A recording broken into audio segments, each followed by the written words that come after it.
10वीं कक्षा के विद्यार्थियों का बहुत बहुत स्वागत है। जैसा कि विद्यार्थियों आप सभी जानते हैं, हमने आप लोगों की त्रैमासिक परीक्षा की तैयारी जो करवाई थी और 100% आपको उसी में से पेपर देखने को मिला है। अब आपकी जो अर्धवार्षिक परीक्षा जो होने वाली है उसकी तैयारी भी हम करवा रहे हैं। देखिए, मैंने आपको सेट हिंदी का बी अर्धवार्षिक परीक्षा 2025-26 के लिए सेट बी मैंने आपको पहले प्रोवाइड करवाया है। ये सेट ए आ गया है। अब इसके बाद सेट सी लेकर आने वाला हूँ, फिर उसके बाद सेट डी लेकर आने वाला हूँ, ताकि आप लोगों का एक भी क्वेश्चन अर्धवार्षिक परीक्षा का बाहर ना हो। 4 सेट में से आपका पेपर जो है 100% विद्यार्थियों बनेगा। आइए प्यारे बच्चों, तो हम बिना देर किए इस पेपर का पूरा सॉल्यूशन देख लेते हैं। पेपर आपका 75 नंबर का रहेगा। 3 घंटे में पेपर को हल करना है। सभी प्रश्न करना अनिवार्य है। प्रश्न क्रमांक 1 से 5 तक वस्तुनिष्ठ प्रश्न है, जिसके लिए आपको 1-1 नंबर के क्वेश्चन मिलेंगे। 30 नंबर यहाँ से आपके पक्के हो जाएंगे। उसके बाद 6 से 17 तक 2-2 नंबर के क्वेश्चन रहेंगे। 30 शब्द में उत्तर देना है। 18 से 20 तक 3-3 नंबर के क्वेश्चन रहेंगे। 75 शब्दों में उत्तर देना है। और 21 से 23 तक 4 अंक के प्रश्न रहेंगे। 120 शब्दों में उत्तर देना है। आइए प्यारे बच्चों, तो बिना देर किए हम आज इस पेपर का 100% सॉल्यूशन देख लेते हैं। इसके बाद कितने विद्यार्थी ये चाहते हैं कि हमें सर सेट सी भी चाहिए, वो सभी मुझे जल्दी कमेंट बॉक्स में बताएं। जितने ज़्यादा कमेंट आएंगे उतनी जल्दी मैं आपको सेट सी का सॉल्यूशन लेकर आऊँगा और आपको प्रोवाइड करवा दूँगा। आइए विद्यार्थियों, सही विकल्प हम देखते हैं। और आप चाहते हैं ना विद्यार्थियों कि आपको सी सेट मिले, तो आपने चैनल को सब्सक्राइब नहीं किया हो तो चैनल को सब्सक्राइब करके घंटी की बटन को ऑल पर कर लीजिए, जिससे आने वाले वीडियो का नोटिफिकेशन आपको मिल जाएगा। देखते हैं हम प्रश्न क्रमांक आपका जो पहला है, सूरदास किसके शिष्य हैं, ये आपको बताना है। सूरदास किसके शिष्य है बताइए। वल्लभाचार्य, रामानुजाचार्य, परमानंद दास, रैदास। तो सूरदास किसके शिष्य है, आप सभी कमेंट बॉक्स में बताते रहें अपने अपने आंसर। सो सूरदास किसके शिष्य थे, वल्लभाचार्य के। ईश्वर पर भरोसा रखने वाले को कहा जाता है ईश्वरीय, सेवक, आस्तिक, नास्तिक। बताओ क्या आपका इसमें सही उत्तर होगा। ईश्वर पर जो भरोसा रखता है उसे क्या कहते हैं, सभी बताइए जल्दी से क्या होगा इसका आंसर। तो इसका आंसर हो जाएगा आस्तिक। अगला क्वेश्चन है, देशभक्ति शब्द में समास है कर्मधारय, तत्पुरुष, द्विगु, द्वंद्व। तो देशभक्ति शब्द में जो समास है उसमें समास हो जाएगा तत्पुरुष समास। देशभक्ति का समास विग्रह क्या होगा, आप सभी मुझे कमेंट बॉक्स में बताएंगे। देशभक्ति का समास विग्रह क्या होगा, देखता हूँ सबसे पहले कौन जवाब देता है। क्वेश्चन नंबर 4, चौपाई में मात्राएं होती है 12, 15, 16, 24। तो चौपाई में जो मात्राएं होती है बच्चों वो होती है 16 मात्रा। आगे हम देखते हैं, छायावादी युग के प्रवर्तक हैं। छायावादी युग के प्रवर्तक सुमित्रानंदन पंत, सूर्यकांत त्रिपाठी निराला, जयशंकर प्रसाद, माखनलाल चतुर्वेदी। तो छायावादी युग के जो प्रवर्तक हैं उनका नाम है जयशंकर प्रसाद। वीर रस का स्थायी भाव है, वीर रस का स्थायी भाव बताना है तो रति हो जाएगा, उत्साह हो जाएगा, निर्वेद हो जाएगा, क्रोध हो जाएगा। तो यहाँ पर आपका करेक्ट आंसर उत्साह होगा। चलिए अब हम देखते हैं यहाँ पर हमारे रिक्त स्थान। पहला क्वेश्चन आपका जो सही विकल्प में है उससे आप जो देख रहे हैं उसमें क्या कह रहा है कि कामिनी महाकाव्य के रचयिता का नाम है। तो इसमें आप सभी जानते हैं कामिनी जो महाकाव्य है उसको लिखने वाले कौन है। तो इस खालिस्तान में आप लिखेंगे जय शंकर प्रसाद। जयशंकर प्रसाद आपका इसमें आंसर हो जाएगा पहले वाले खालिस्तान में। उसके बाद में काव्य में किसी वर्ण की बार बार आवृत्ति होने पर वहाँ अलंकार होता है। तो बच्चों किसी वर्ण की बार बार आवृत्ति होने पर तो वहाँ पर जो अलंकार होता है वहाँ पर अनुप्रास अलंकार होता है। अनुप्रास तुलसीदास जी का प्रसिद्ध महाकाव्य है। तो आप सभी जानते हैं रामचरितमानस। रामचरितमानस आपका इसमें आंसर हो जाएगा, रामचरितमानस। उसके बाद सूरदास भगवान के परम भक्त थे। तो सूरदास भगवान के जो परम भक्त थे वो थे कृष्ण के परम भक्त थे, आप इसमें लिखेंगे। उसके बाद प्रसाद प्रेम और के श्रेष्ठ कवि है। तो यहाँ पर आपको जो आंसर मिलेगा प्रसाद प्रेम और के श्रेष्ठ कवि है। तो इसमें आप अपना आंसर लिख देंगे हिंदी। हिंदी के सर्वश्रेष्ठ क्या है? कवि है। यहाँ पर कहानी सम्राट कहा जाता है। तो इसमें आप लिखेंगे प्रेमचंद। प्रेमचंद को कहानी सम्राट कहते हैं। उसके बाद में प्रश्न नंबर 3 में आपको मिलाना है अपनी जोड़ी मिलाएंगे हम। लोकप्रिय महाकाव्य कौन सा है? तो आप सबसे पहले देखेंगे लोकप्रिय महाकाव्य रामचरितमानस। लोक संस्कृति का जन्म गांवों में। रीतिकालीन कवि बिहारी लाल। आदिकाल वीर गाथा काल। परशुराम क्रांतिकारी मुनि। श्री गणेश करना शुभारंभ करना। इस प्रकार आपकी जोड़ी मिल जाती है। जोड़ी को अच्छे से लिख कर रखिएगा। और अगर आपको इसका पीडीएफ चाहिए तो पीडीएफ कहाँ मिलेगा? वीडियो के लास्ट में मैं आपको बता दूंगा। राम लक्ष्मण परशुराम संवाद अंश रामचरितमानस के किस कांड से लिया गया है? अवतरित है मतलब लिया गया है। तो इसमें आपका आंसर होगा बाल कांड। बाल कांड। अपने हाथ में कॉपी और पेन उठा कर रखिएगा और यहाँ पर बताए जाने वाले एक एक प्रश्न को नोट कर लीजिएगा, क्योंकि यहाँ पर जो बताया जा रहा है वो सभी क्वेश्चन आपकी परीक्षा के लिए मोस्ट इम्पोर्टेंट है। सूरदास की काव्य भाषा क्या है? तो इसका आंसर क्या हो जाएगा आपका? ब्रज। अगला क्वेश्चन है कामायनी खंड काव्य है या महाकाव्य है? तो आप सभी जानते हैं, क्या लिख देंगे इसमें? महाकाव्य। बताइए कामायनी जो महाकाव्य है ये किसने लिखा? आप सभी मुझे कमेंट बॉक्स में बताएंगे। आपका होमवर्क का क्वेश्चन नंबर ये 2 है। बताइए कामायनी महाकाव्य किसने लिखा? सरस्वती पत्रिका के प्रमुख संपादक कौन थे? तो सरस्वती पत्रिका के प्रमुख जो संपादक थे वो हो जाएगा महावीर प्रसाद द्विवेदी। महावीर प्रसाद द्विवेदी। महावीर प्रसाद द्विवेदी। आप क्या लगाएंगे?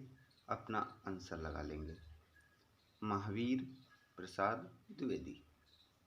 अगले क्वेश्चन को हम देखते हैं। तो यहाँ पर आपका जो आंसर है वो आपने लिख लिया है, महावीर प्रसाद द्विवेदी। द्विवेदी किस युग के प्रवर्तक थे? तो इसका आंसर क्या हो जाएगा? द्विवेदी युग। द्विवेदी युग के प्रवर्तक है।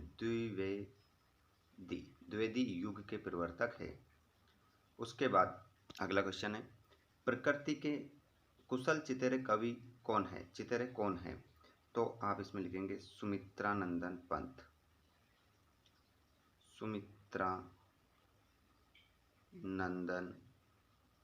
सुमित्रानंदन पंत आपका आंसर हो जाएगा। सत्य फत्य में देखेंगे विनय पत्रिका के रचिता गोस्वामी तुलसीदास हैं। तो इसका आंसर क्या लिखोगे आप? सत्य। श्रृंगार रस का स्थायी भाव रति है। इसका भी आंसर आपका सत्य।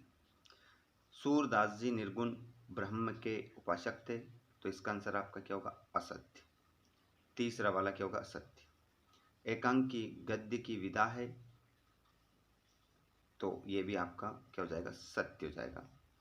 गद्य की विधा है, ये विधा है ना, एकांकी गद्य की विधा है, तो यहाँ पर आपका सत्य हो जाएगा। अगला क्वेश्चन रामचरितमानस की भाषा अवधी है। इसका भी सत्य हो जाएगा। अलंकार काव्य की आत्मा है। तो यहाँ पर ये भी बात सत्य हो जाएगी। आगे चलते हैं हम। यहाँ पर देखते हैं इनके आंसर। देखिए गोपियों ने उद्धव से योग की शिक्षा कैसे लोगों को देने की बात कही है? तो गोपियों ने उद्धव को योग की शिक्षा चंचल मन वाले लोगों को देने की बात कही गई है। जिनका मन एक जगह स्थिर नहीं रहता है, उन लोगों को योग की शिक्षा देना चाहिए। गोपियाँ कहती हैं हमारा मन तो श्री कृष्ण पर स्थिर हो गया है, तो हमें योग की आवश्यकता नहीं है। उद्धव के व्यवहार की तुलना किस किस से की गई है? तो उद्धव के व्यवहार की तुलना कमल के पत्ते और तेल के घड़े से की गई है, जिस पर पानी की एक बूंद भी नहीं चिपकती है। कवि आत्मकथा लिखने से क्यों बचना चाहता है? क्योंकि उन्होंने अपने जीवन में कोई ऐसा महान कार्य नहीं किया जिसको आत्मकथा में लिखा जाए, इसलिए वो क्या करना चाहते हैं, अपने पुराने दुख दर्द को वापिस आत्मकथा में लिखकर याद नहीं करना चाहते हैं। उषा किसकी छाया में सौभाग्य प्राप्त करती है? कविता का शीर्षक उषा क्यों रखा गया है? निराला जी ने बादल से गरजने के लिए क्यों कहा है? कहानी लेखिका मन्नू भंडारी के पिता ने रसोई घर को भटियार खाना क्यों कहा है? आगे देखिएगा, लेखिका के व्यक्तित्व पर किसका प्रभाव पड़ा? इन सभी क्वेश्चन के आंसर, जो चैप्टर वाले क्वेश्चन के आंसर हैं, वो मैं अभी आपको डिस्क्रिप्शन में लिंक दे रहा हूँ। संधि समास का मैंने एक वीडियो बना दिया है, जिसका डिस्क्रिप्शन में लिंक दे दिया है मैंने। शब्द गुण किससे कहते हैं, कितने प्रकार के होते हैं? तो यहाँ पर देखिए, शब्द गुण की एक वीडियो बनाई है मैंने, जिसकी लिंक आपको डिस्क्रिप्शन में मिलेगी। वहाँ पर क्लिक करके उस वीडियो को आप देख सकते हैं। राष्ट्रभाषा की विशेषताएं लिखिए। तो राष्ट्रभाषा की विशेषता लिखिए, बोली और भाषा में अंतर लिखिए, गोपियों के अनुसार राजा का धर्म क्या होना चाहिए, छंद किसे कहते हैं, कितने प्रकार के होते हैं, खंड काव्य और महाकाव्य में अंतर लिखिए, नई कविता की विशेषता लिखिए। एक एक वीडियो विशेषताएं वाला, खंड काव्य महाकाव्य में अंतर, गोपियों के अनुसार राजा का धर्म, छंद के वीडियो, एक एक वीडियो की लिंक आप डिस्क्रिप्शन में देख सकते हैं। उसके बाद में वाक्य किसे कहते हैं? वाक्य किसे कहते हैं? रचना के आधार पर वाक्य के प्रकार बताइए। निराला जी ने कृष्ण के प्रति अपने अनन्य प्रेम को किस प्रकार अभिव्यक्त किया? अभी यहाँ पर निराला जी नहीं है, यहाँ पर सूरदास है यहाँ पर, है ना। रस किसे कहते हैं? चौपाई छंद की परिभाषा उदाहरण सहित। तो छंद के मैंने सारे वीडियो दे दिए हैं आपको। तुलसीदास जी की अथवा जैसे स्वयं प्रकाश की साहित्यिक विशेषता निम्न बिंदुओं के आधार पर दीजिए। तो यहाँ पर आप देख सकते हैं 2 रचनाएं, भाषा शैली, साहित्य में स्थान। उसके बाद आप देखेंगे यहाँ पर आप क्या करेंगे, संदर्भ प्रसंग। संदर्भ प्रसंग आप यहाँ पर देखेंगे, जैसे कि बार बार सोचते हैं क्या होगा उस कौम का। तो इस पाठ का नाम है नेताजी का चश्मा, लिखने वाले हैं स्वयं प्रकाश। अब आप संदर्भ प्रसंग बना लीजिए इसका। बेटे को आंगन में चटाई पर लिटाकर, ये पाठ है बाल गोविंद भगत, इसको लिखने वाले हैं आपके रामरक्ष बेनीपुरी। मेरे जीवन का लक्ष्य विषय पर क्या लिखना है? अनुच्छेद लिखना है। 2 महिलाओं के बीच महंगाई पर संवाद लिखना है। तो संवाद के वीडियो मैंने दे रखे हैं डिस्क्रिप्शन में, और अनुच्छेद के वीडियो भी मैंने दे रखे हैं। क्लिक करिए डिस्क्रिप्शन में और वहां जाकर सभी वीडियो को देख लीजिए। और ये आपके काव्य के संदर्भ प्रसंग, काव्य खंड के। उज्ज्वल गाथा कैसे गाऊं मधुर चांदनी रातों की, अरे खिलखिलाकर हंसते होने वाली उन बातों की, मिला कहाँ वे सुख जिसका मैं स्वप्न देखकर जाग गया। तो ये जो पाठ है आपका, इस पाठ का नाम है आपका आत्मकथ्य। आत्मकथ्य पाठ की ये पंक्तियाँ हैं, और इन पंक्तियों को लिखने वाले जयशंकर प्रसाद हैं। फसल क्या है? और तो कुछ नहीं है, वे नदियों के पानी का जादू है। तो ये जो ली गई है फसल पाठ से ली गई है, और फसल पाठ को लिखने वाले नागार्जुन हैं। इतना मैंने आपको बता दिया है। मैंने संदर्भ प्रसंग कैसे बनाते हैं उसका एक वीडियो डाल रखा है, उसको देख लीजिए और सीख जाइएगा। जिसके बाद में प्रश्न नंबर 21, स्थानांतरण का पत्र लिखना है प्राचार्य महोदय को। तो इसका वीडियो मैंने डाल रखा है डिस्क्रिप्शन में। निबंध का मैंने डाल रखा है। इनमें से जो भी निबंध आपको अच्छा लगता है, इम्पोर्टेंट में बता देता हूँ कौन सा है। जीवन में खेलों का महत्व और वृक्षारोपण, दोनों मोस्ट इम्पोर्टेंट है, इनको कंप्लीट कर लीजिएगा। उसके बाद में यहाँ पर एक अपठित गद्यांश है, इसको पढ़कर नीचे दिए गए प्रश्नों के आंसर देना है। देखिए, काव्यांश को नहीं करना है आपको, काव्यांश में आप आंसर नहीं लगा पाओगे सही, तो आपको गद्यांश हल करना है। आंसर बता देता हूँ। उपर्युक्त गद्यांश का शीर्षक क्या होगा? तो इसका शीर्षक हो जाएगा मानव जीवन का महत्व।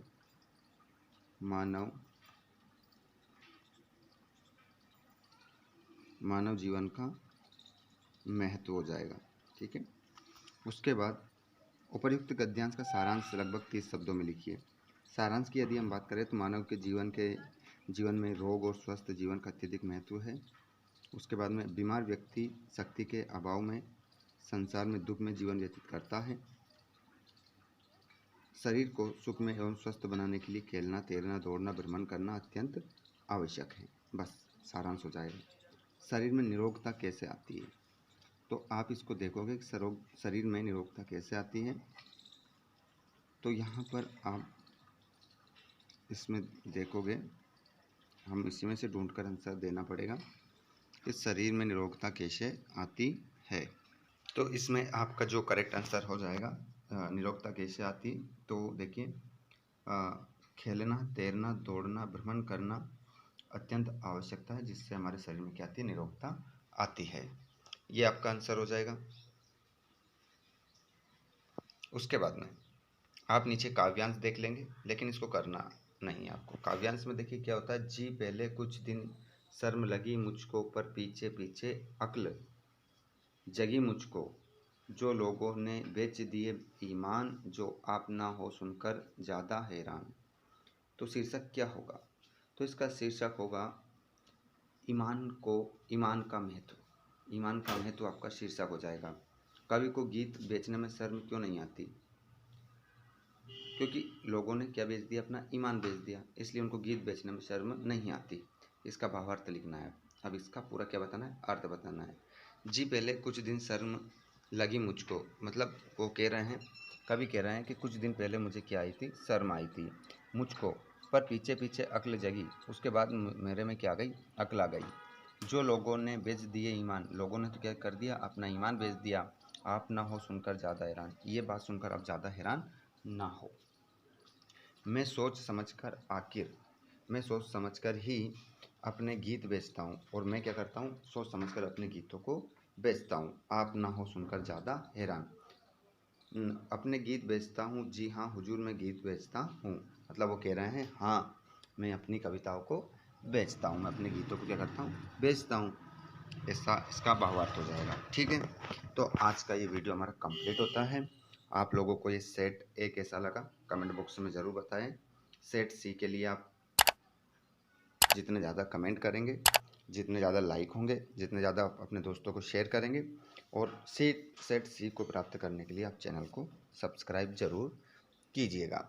साथ में बता दूं मैं आप लोगों को, इसका PDF प्राप्त करने के लिए आप हमारे व्हाट्सएप ग्रुप, टेलीग्राम ग्रुप से जुड़ सकते हैं, जिसके लिंक भी हमने डिस्क्रिप्शन में दे रखी है ना, और साथ में इंस्टाग्राम की लिंक भी आपको मिल जाएगी। धन्यवाद, थैंक्स फॉर वॉचिंग।